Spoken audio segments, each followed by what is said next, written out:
Você tem que entender seu lugar nesta casa. As palavras de Patrícia ecoaram pela sala como um trovão em dia claro. Eu estava ali, simplesmente sentada naquele sofá cinza chumbo que ela tanto zelava, com as mãos entrelaçadas no colo, olhando pela janela o pôr do sol que pintava o céu de laranja. Meus 78 anos pesaram como chumbo nos ombros naquele momento. Levantei devagar, sentindo cada articulação reclamar, cada músculo protestar contra o movimento súbito. O coração disparou dentro do peito, aquele bater irregular que vinha me acompanhando desde que passei a viver nesta casa. Não disse uma palavra. Que palavra haveria para responder a uma filha nos falando desse jeito? Caminhei pelo corredor estreito, passando pelos retratos de família pendurados na parede. Fotografias onde eu aparecia sorrindo, abraçada com os netos, em tempos que pareciam pertencer a outra vida. Entrei no meu quarto, aquele antigo quartinho da bagunça que foi adaptado para mim, e fechei a porta com cuidado. Não batendo. Nunca bati porta na minha vida. Sentei na beirada da cama de solteiro e olhei ao redor. A televisão velha no canto, desligada há dias porque o volume alto incomodava.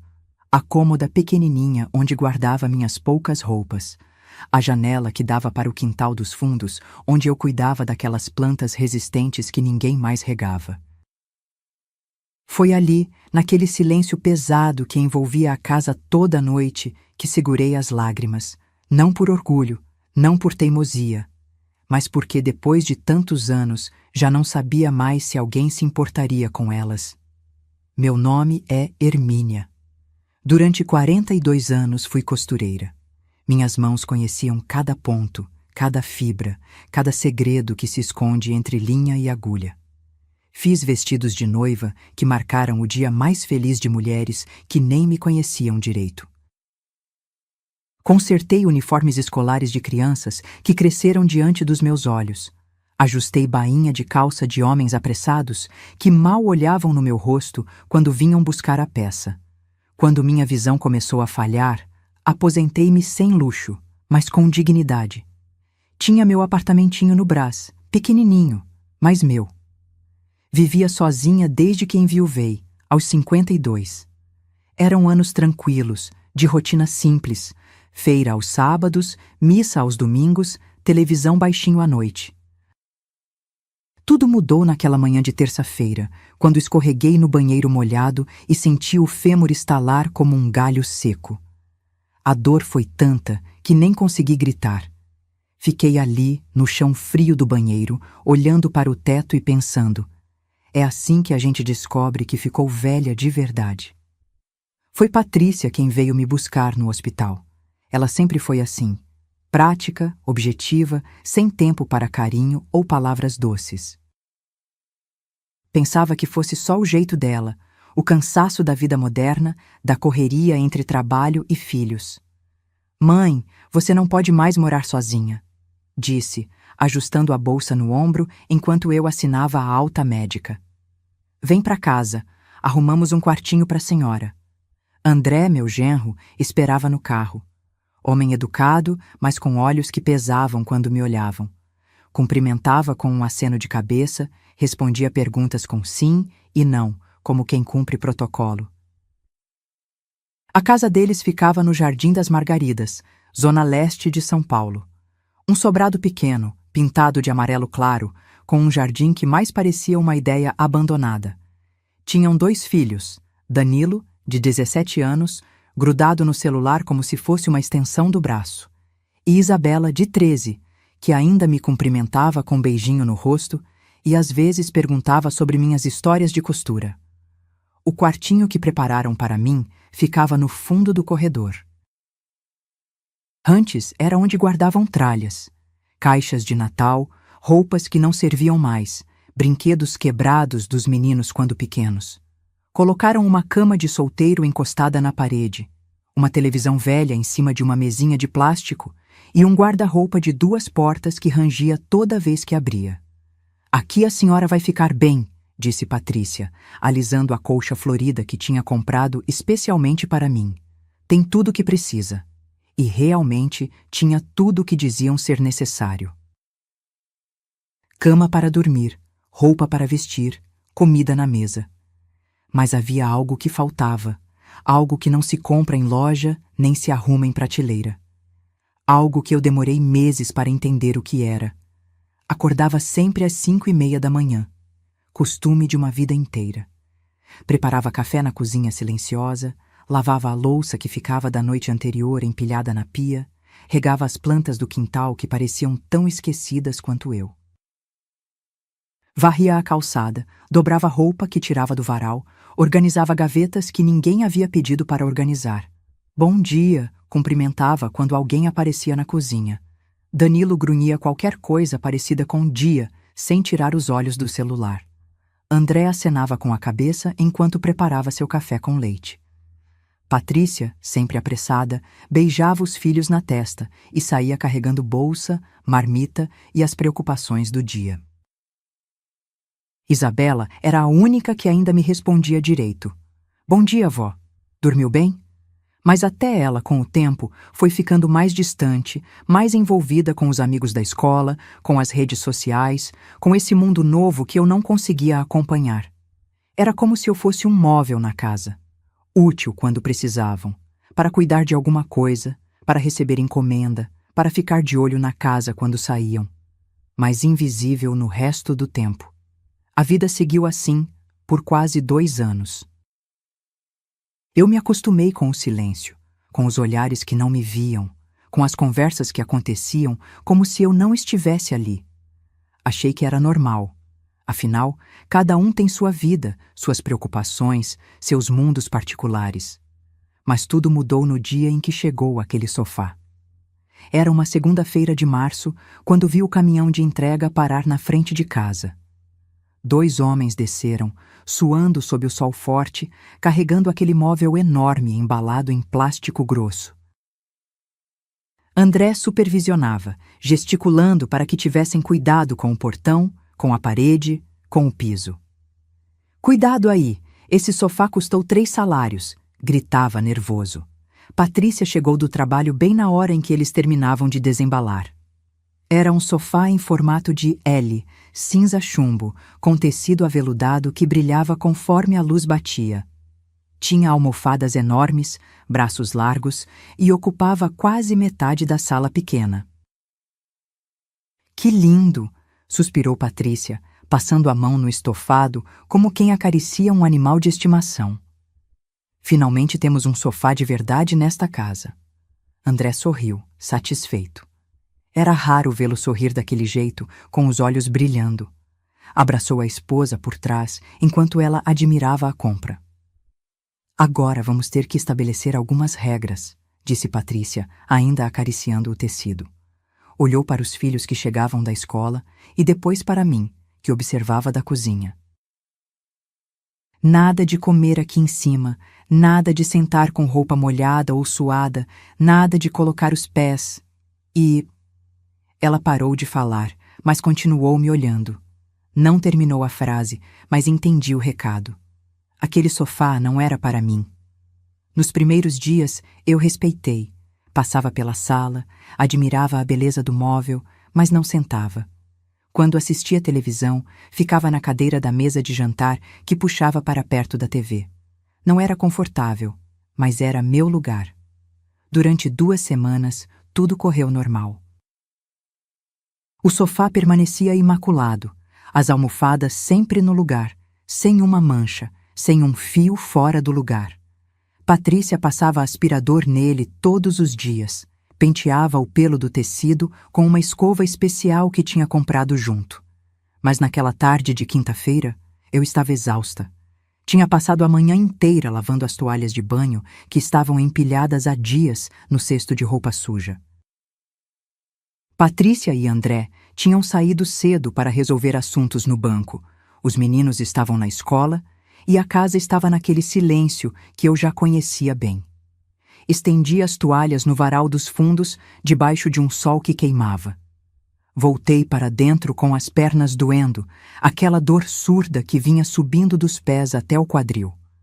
O problema no fêmur nunca tinha sarado direito, E em dias como aquele, quando eu forçava mais, meu corpo cobrava. Parei na sala, olhando para aquele sofá enorme e vazio. A televisão estava desligada. A casa estava em silêncio total, só o barulho do ventilador do teto girando devagar. As almofadas estavam fofinhas, convidativas, como dois braços abertos esperando um abraço. Pensei, só por alguns minutinhos, só até a dor passar. Sentei na beirada, com cuidado, como quem testa se o chão vai aguentar. O tecido era macio, mais macio do que qualquer coisa que eu já tinha tocado. Minhas costas se acomodaram contra as almofadas e pela primeira vez em meses senti meu corpo relaxar completamente. Fechei os olhos por um instante, sentindo aquele alívio subir pelas pernas, pelo quadril, se espalhando como água morna. Não tirei os sapatos, não botei os pés para cima, não deitei, só sentei, como uma pessoa normal se senta em qualquer sofá. Foi quando ouvi a chave girando na fechadura. Meu coração disparou. Me levantei rapidamente, mas não foi rápido o suficiente. Patrícia entrou carregando sacolas de supermercado, suando, com aquela expressão cansada de quem passou o dia resolvendo problemas. Ela me viu levantando do sofá e parou na porta.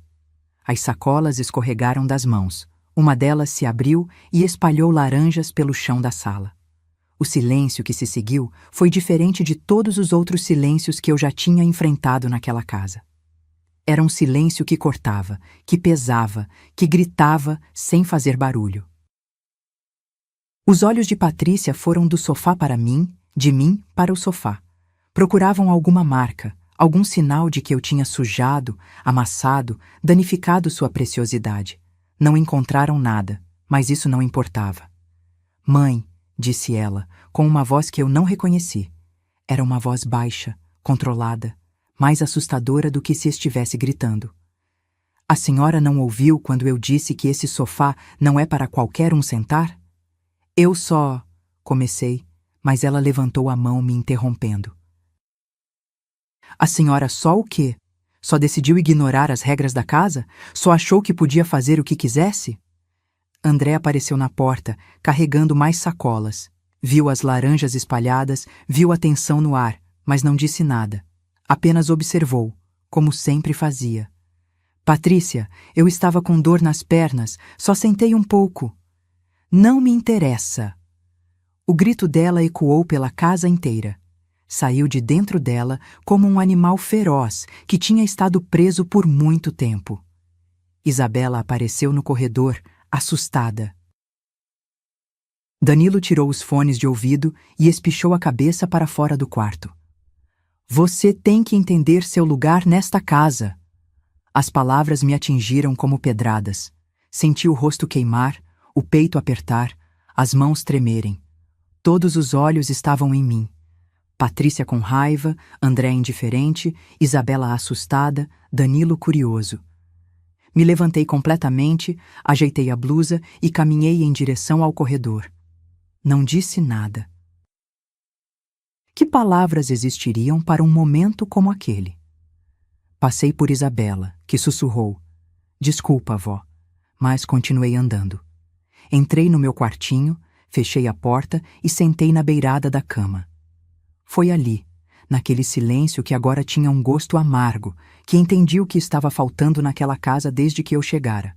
Não era carinho, não era atenção, não era conversa, era respeito. E naquela noite, deitada na cama de solteiro, olhando para o teto rachado do quartinho da bagunça, eu soube que algo tinha se quebrado para sempre. Não era só meu coração, era a última ilusão que eu te. Toda vez que fechava os olhos, ouvia de novo aquele grito. Você tem que entender seu lugar nesta casa. Levantei antes das 5, como sempre. Preparei café em silêncio, mais silêncio do que o normal. Não reguei as plantas, não varri a calçada. Sentei na cadeira da cozinha com uma xícara de café preto nas mãos e fiquei olhando pela janela, vendo o dia clarear devagar. Patrícia desceu para tomar café por volta das 7.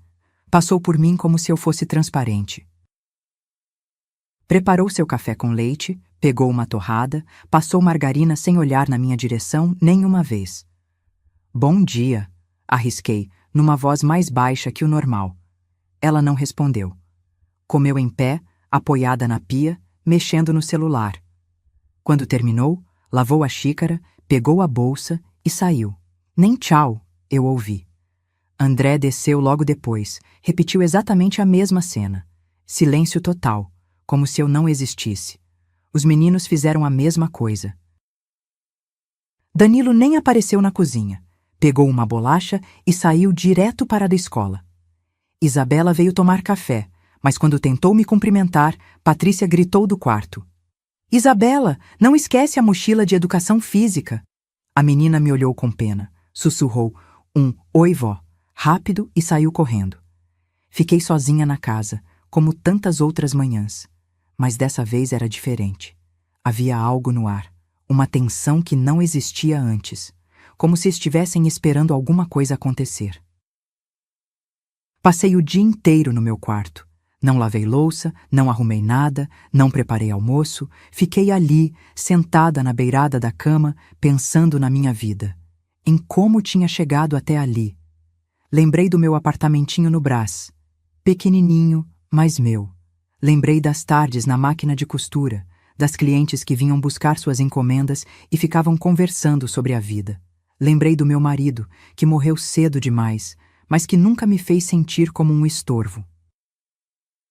Era estranho pensar que, aos 78 anos, eu não tinha mais um lugar no mundo que fosse realmente meu.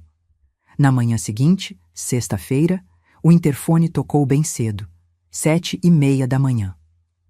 André atendeu, falou algumas palavras que não consegui escutar direito, e logo depois ouvi passos firmes subindo a escada da entrada. Toque, toque, toque. Batidas na porta. Não eram batidas de visita.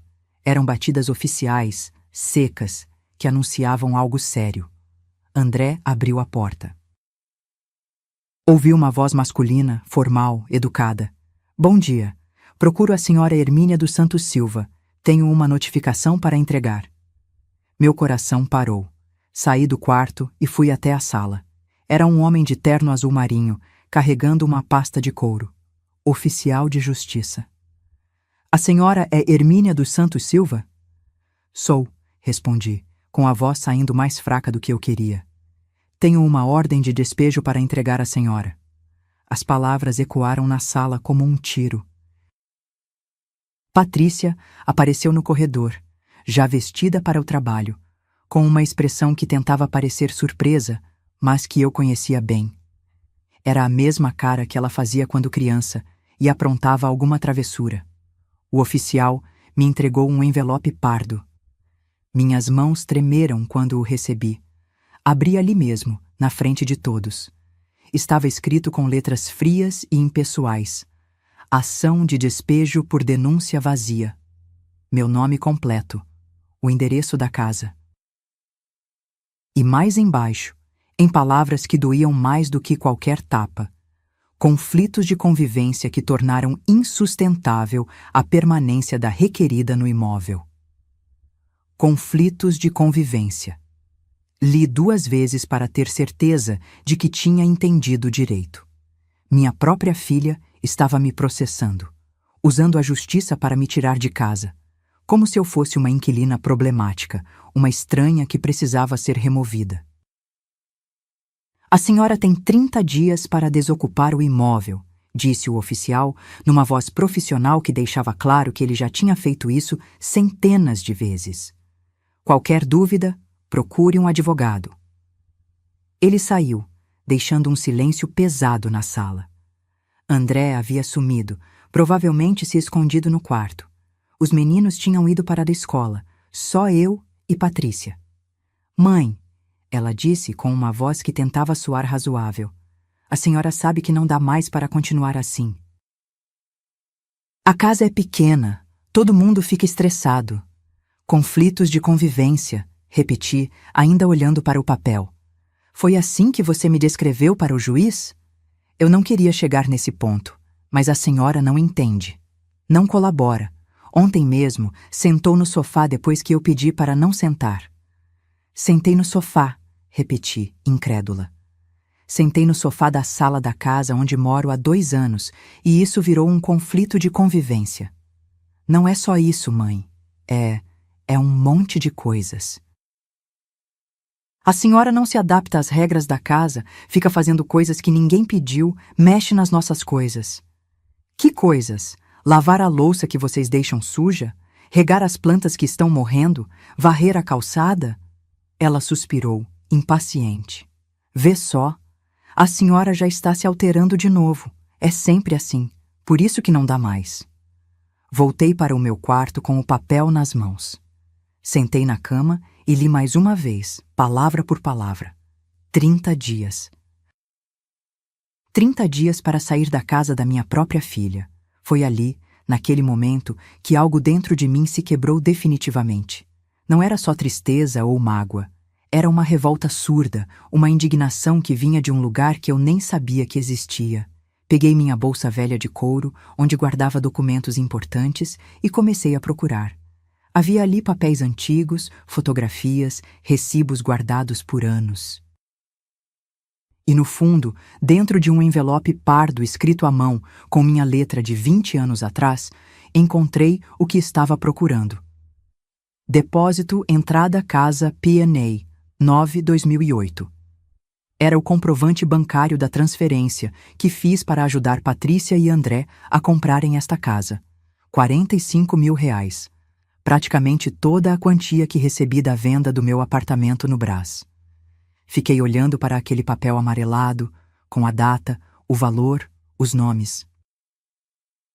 Lembrei daquele dia, quando Patrícia veio chorando, desesperada porque iam perder o financiamento se não conseguissem dar a entrada. Mãe, eu não sei mais o que fazer. André está trabalhando 2 vezes, mas não conseguimos juntar o dinheiro. Se a senhora pudesse ajudar, só um empréstimo a gente paga de volta. Não hesitei nem um segundo.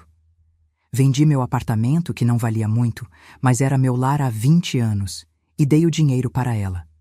Para minha filha ter casa própria. Para meus netos terem um lar estável. Não precisa pagar de volta, disse na época. É para vocês, para a família. E agora? Me mandavam embora como quem expulsa um invasor. Peguei meu celular antigo e liguei para a única pessoa que eu sabia que não me julgaria. Dona Elza, é a Hermínia. Desculpa incomodar. A voz de Dona Elza do outro lado da linha era como um colo de mãe. Mesmo aos 81 anos, ela mantinha aquela firmeza carinhosa que conheci 30 anos atrás, quando frequentávamos a mesma igreja no Brás. Hermínia, minha filha, que bom ouvir sua voz. Como você está? Tentei responder, mas as palavras engasgaram na garganta. Pela primeira vez desde que recebi aquele papel, as lágrimas vieram. Não consegui segurá-las. Dona Elza, eu preciso de ajuda? Contei tudo. O sofá, o grito, a ordem de despejo. Ela me ouviu em silêncio absoluto, sem me interromper nem uma vez. Quando terminei, ouvi um suspiro longo do outro lado. Que vergonha, Hermínia! Que vergonha essa menina não tem na cara! Eu não sei o que fazer. Não tenho para onde ir. Com a minha aposentadoria, não consigo alugar nada. Para com isso. Ela me interrompeu com aquela autoridade gentil que sempre teve. Você vem para cá agora mesmo. Aqui sempre vai ter um canto para você. Dona Elza, eu não posso abusar da sua bondade. Bondade nada. É obrigação. Você me ajudou quando o seu Benedito morreu. Lembra? Ficou do meu lado durante todo o velório. Cuidou de mim nas primeiras semanas. Agora é minha vez de retribuir. Lembrei daquele período. O marido de Dona Elza tinha morrido de infarto há 5 anos, e eu passei semanas indo à casa dela todos os dias, levando comida, fazendo companhia, ajudando com papelada de inventário. Além do mais, continuou ela, esta casa está muito silenciosa. Vai ser bom ter alguém para conversar, para dividir as tarefas. Vem pra cá, menina. Vem hoje mesmo. Desliguei o telefone com o coração mais leve pela primeira vez em dias. Olhei ao redor do quartinho que tinha sido meu mundo por 2 anos. Não havia muito para levar. 2 malas pequenas dariam conta de tudo. Comecei a arrumar minhas coisas devagar. Dobrei cada peça de roupa com cuidado, como sempre fiz. Guardei meus poucos livros, minhas fotografias, os remédios da pressão e do coração. No fundo da gaveta, encontrei minha antiga caixa de costura, aquela que me acompanhou por décadas. Abri a tampa e revisei o conteúdo. Linhas de todas as cores, agulhas de vários tamanhos, botões guardados em vidrinhos de remédio, metros de fita e elástico, tudo ainda organizado como eu sempre mantive. Meus dedos conheciam cada compartimento, cada ferramenta. Fazia mais de 1 ano que eu não costurava. Nesta casa, nunca encontrei espaço nem tranquilidade para isso. Mas segurando aquela caixa, senti uma saudade imensa da minha máquina de costura, do barulho ritmado da agulha perfurando o tecido, do cheiro de linha nova. Por volta das 3 da tarde, quando todos tinham saído, chamei um táxi. O motorista, um senhor negro de cabelos brancos, me ajudou a carregar as malas. "Mudança, dona?" perguntou gentil. "É", respondi. "Mudança." Ele deve ter percebido algo na minha voz, porque não fez mais perguntas. Colocou as malas no porta-malas com cuidado e abriu a porta traseira para mim. Antes de entrar no carro, olhei uma última vez para a casa amarela do Jardim das Margaridas. As plantas do quintal estavam murchas. Ninguém ia regá-las hoje. Nem amanhã, provavelmente. Deixei as chaves da casa em cima da mesa da cozinha, junto com um bilhete simples. "Obrigada por tudo, Hermínia." A casa de Dona Elsa ficava na Vila Madalena, num sobrado antigo pintado de azul claro. Era uma dessas casas antigas de São Paulo, com janelas grandes, pé direito alto e um jardim na frente, onde ela cultivava rosas e hortênsias. Ela me esperava no portão, apoiada numa bengala de madeira, sorrindo como se estivesse recebendo uma filha que voltava de viagem. "Chegou minha companheira", disse, me abraçando apertado. Cheirava a lavanda e café fresco, cheiros que me lembravam de lar. O quarto que ela tinha preparado para mim era 3 vezes maior que o quartinho da bagunça. Tinha uma cama de casal, um guarda-roupa antigo de madeira maciça, uma penteadeira com espelho e uma poltrona de leitura junto à janela que dava para o jardim. "Espero que goste", disse ela ansiosa. Fiz questão de trocar toda a roupa de cama, arejei bem o ambiente. "Está perfeito, Dona Elsa, mais do que eu mereço." "Pare com isso, você merece muito mais do que isso. Agora vem comigo, que fiz um café da tarde especial para comemorar sua chegada." A mesa da cozinha estava posta como para uma festa, toalha bordada, xícaras de porcelana, bolo de fubá ainda morno, pães de queijo dourados, geleia de amora caseira. Dona Elsa não precisava de tanto trabalho. Claro que precisava. Há quanto tempo não recebo uma visita direito nesta casa? "Senta aí, vamos conversar." Passei a tarde inteira conversando com ela, coisa que não fazia há anos. Falamos sobre tudo. Sobre nossas idades, sobre nossos maridos falecidos, sobre os filhos que nem sempre fazem as escolhas que esperamos. "Sabe, Hermínia", disse ela, servindo mais uma xícara de café. "Depois que o Benedito morreu, meus filhos queriam que eu fosse morar com um deles. O Carlos insistiu muito. Disse que ia arrumar um quartinho para mim na casa dele. E por que não foi? Porque eu conheço esse tipo de quartinho. É o mesmo tipo que sua filha arrumou para você. A gente vira um móvel na casa dos outros.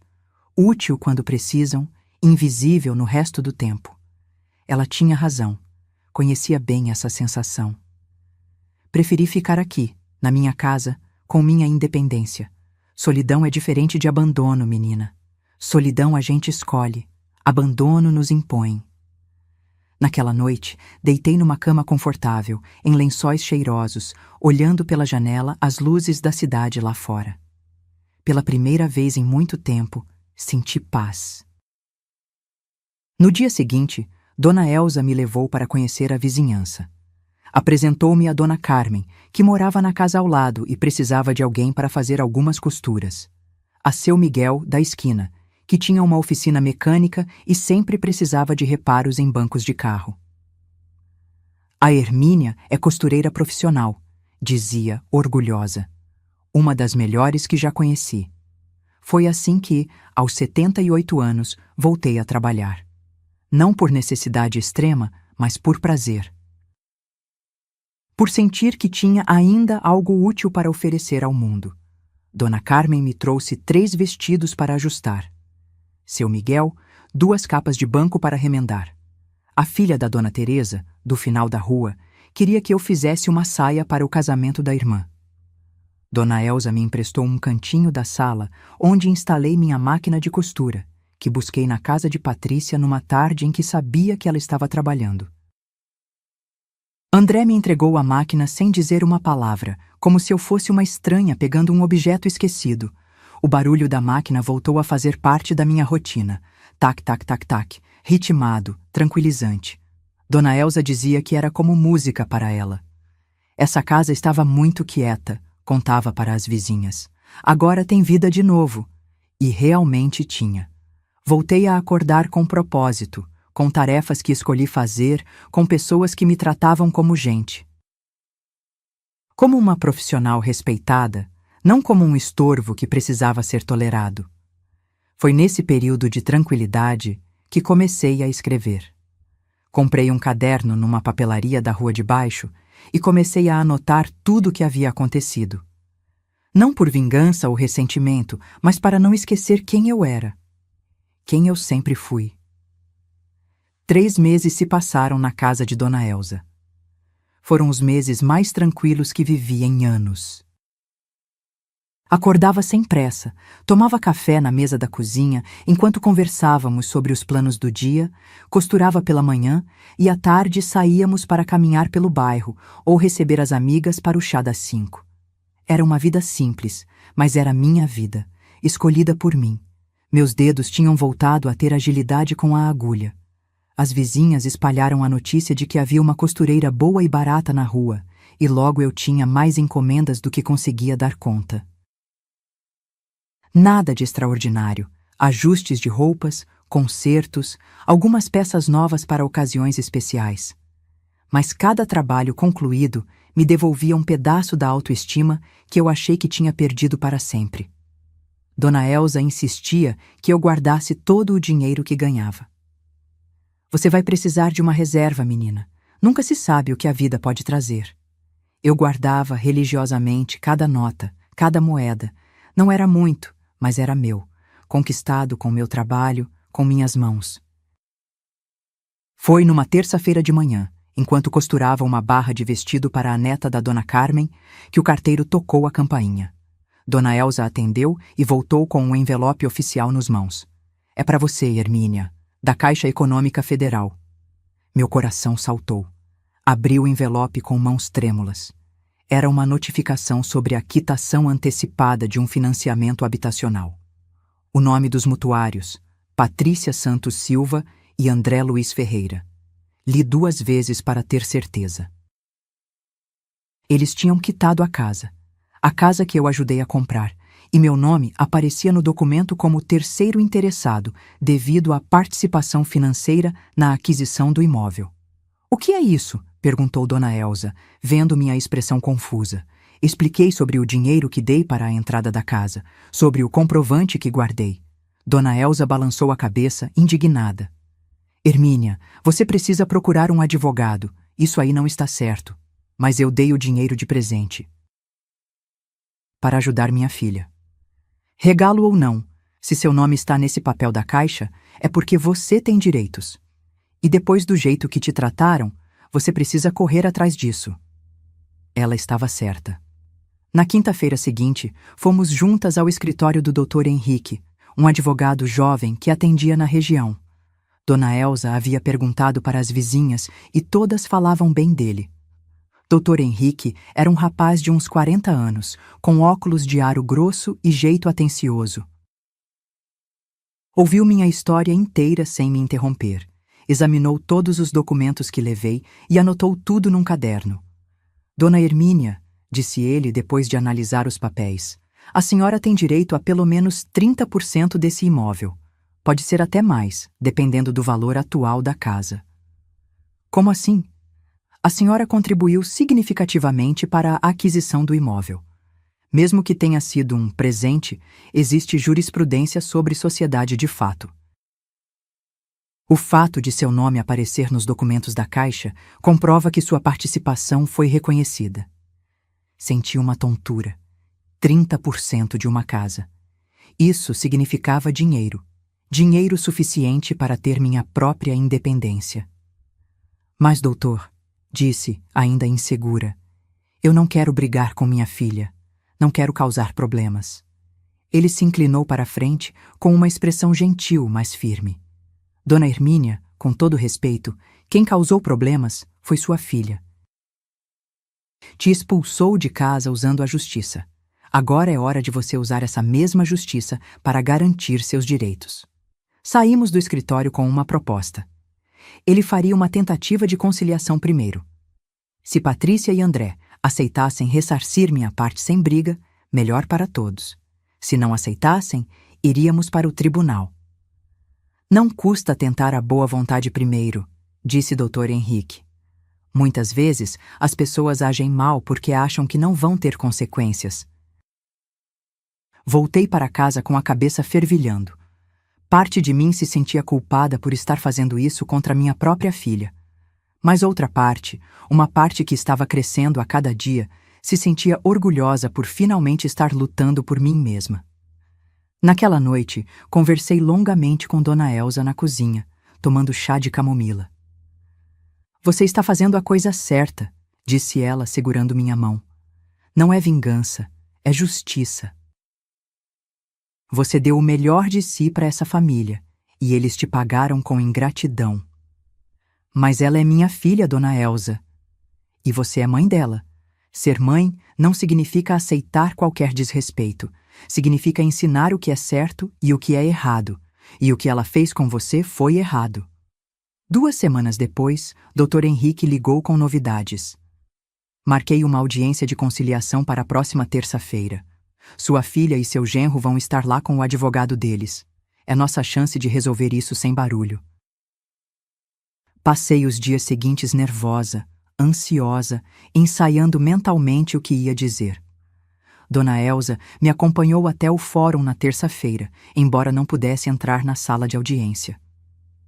Vai dar tudo certo, disse ela, me abraçando antes de eu entrar. Você está do lado da verdade. A sala de conciliação era pequena, com uma mesa oval no centro. Quando entrei, Patrícia e André já estavam lá, sentados lado a lado, com um advogado mais velho que gesticulava enquanto folheava papéis. Patrícia me olhou como se eu fosse uma estranha. Não disse oi, não acenou, não demonstrou qualquer emoção. André evitou meu olhar completamente. O conciliador, um homem de meia-idade com voz calma, explicou o procedimento e passou a palavra para Dr. Henrique, que apresentou nossa proposta de forma clara e objetiva. Nossa cliente contribuiu com R$45 mil para a aquisição do imóvel em 2008. Valor, que corrigido pela inflação, equivale hoje a aproximadamente R$120 mil. Propomos um acordo no valor de R$80 mil, valor bem abaixo do que seria devido, como forma de resolver a questão amigavelmente. O advogado de Patrícia sussurrou alguma coisa no ouvido dela. Ela balançou a cabeça várias vezes e respondeu alguma coisa que não conseguia ouvir.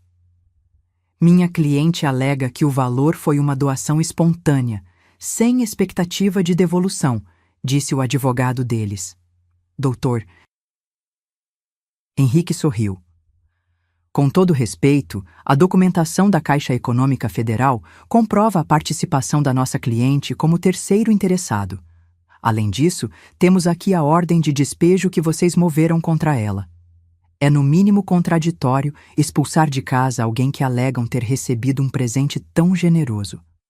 Foi quando Patrícia finalmente falou, me olhando nos olhos pela primeira vez. Mãe, eu não entendo por que a senhora está fazendo isso. Nós cuidamos da senhora durante anos. Cuidaram? Repeti, sentindo uma força subir dentro de mim. Vocês me deram um teto e comida, Patrícia.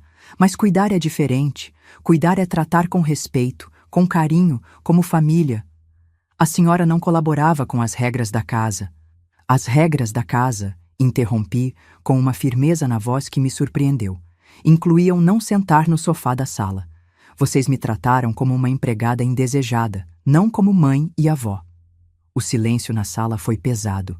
O conciliador pigarreou. Bem, vamos tentar encontrar um meio-termo. A negociação durou quase 2 horas. Idas e vindas, sussurros entre Patrícia e seu advogado, pausas para consultar o cliente. Dr. Henrique permaneceu firme, mas respeitoso. Eu ficava ali, sentada naquela cadeira desconfortável, observando minha filha tratar nossa relação como uma transação comercial. Finalmente, depois de muito vai e vem, chegaram a uma proposta. 70 mil reais, pagos em 2 parcelas. A primeira em 30 dias, a segunda em 60. É menos do que a senhora merece, sussurrou o Dr. Henrique no meu ouvido, mas evita anos de briga no tribunal. Olhei para Patrícia. Ela evitava meu olhar, mexendo no celular como se aquilo fosse apenas mais um compromisso chato na agenda dela.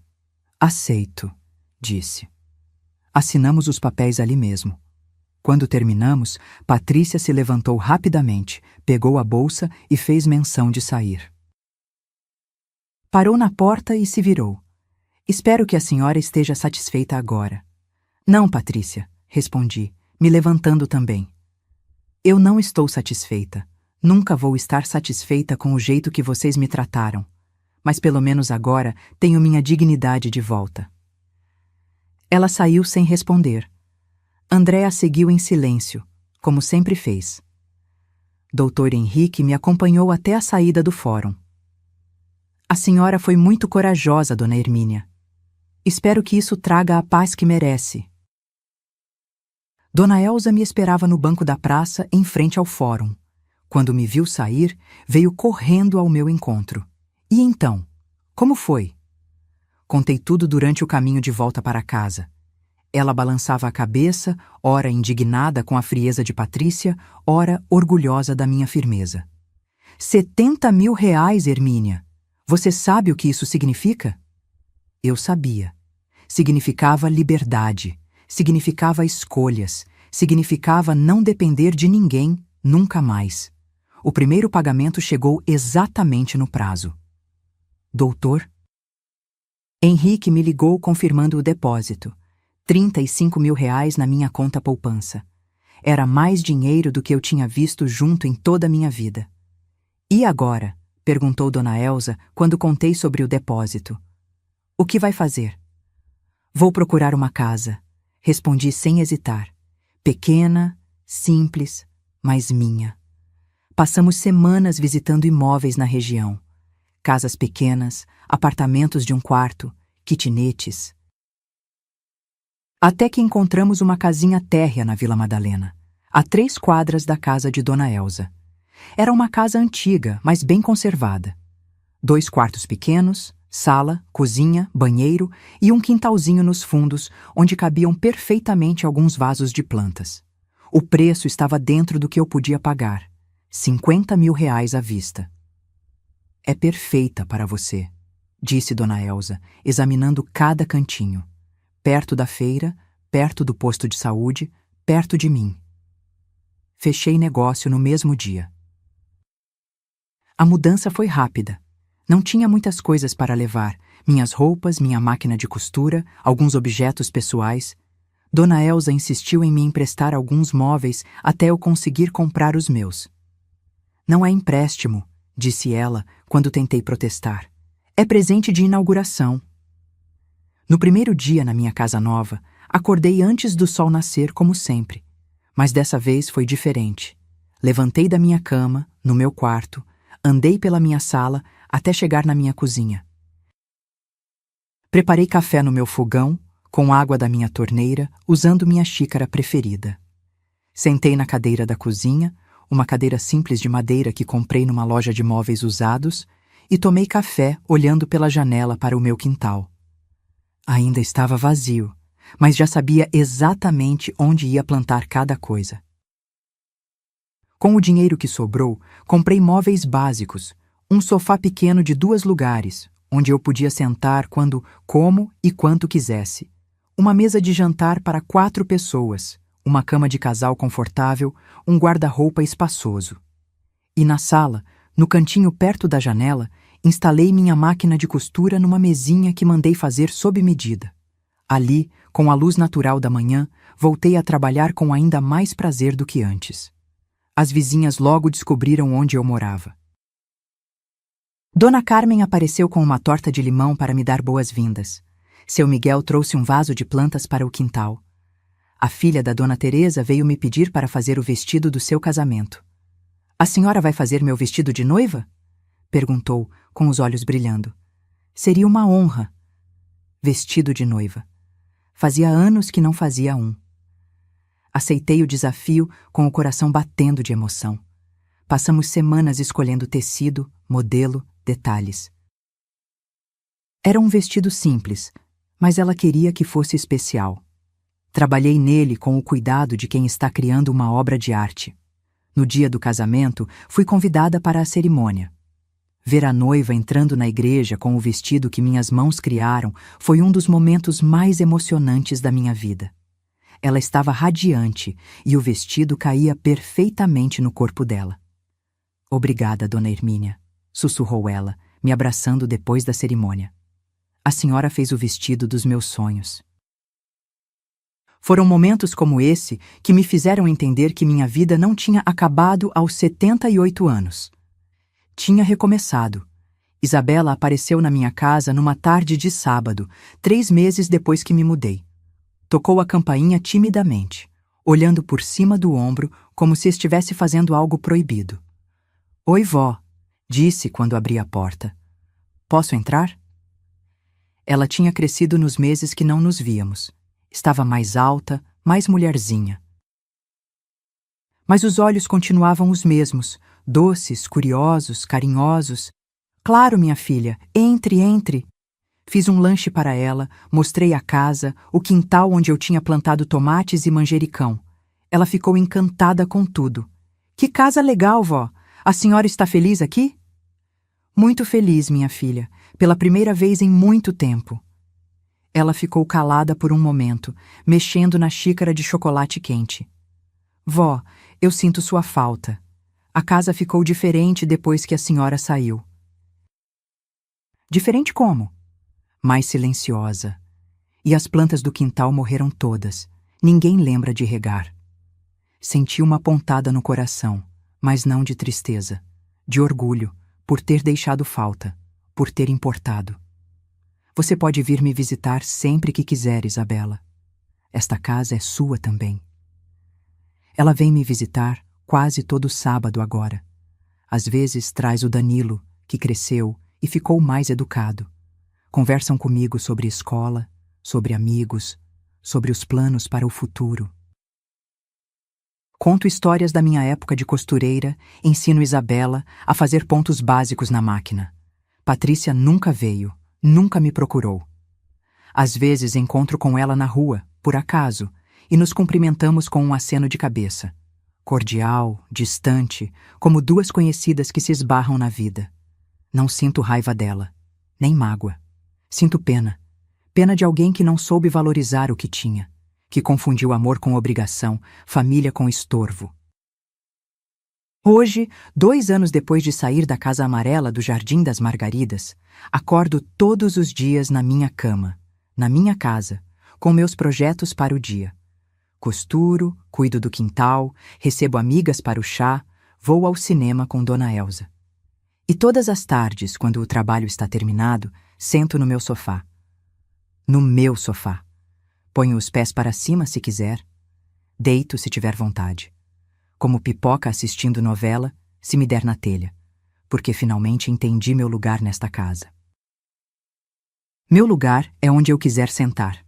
Se esta história tocou seu coração, se você reconheceu em Dona Hermínia alguém que conhece ou mesmo um pedacinho de você, deixe um like neste vídeo. Inscreva-se no canal para não perder outras histórias reais que mostram que nunca é tarde para recomeçar, para lutar pelos nossos direitos, para escolher nossa própria felicidade. E nos comentários, me conte. Você já passou por alguma situação onde precisou redescobrir seu lugar no mundo? Sua história pode inspirar outras pessoas, assim como a história da Dona Hermínia nos ensina que dignidade não tem idade e que, às vezes, perder tudo é a única forma de descobrir quem realmente somos. Um abraço carinhoso e até a próxima história.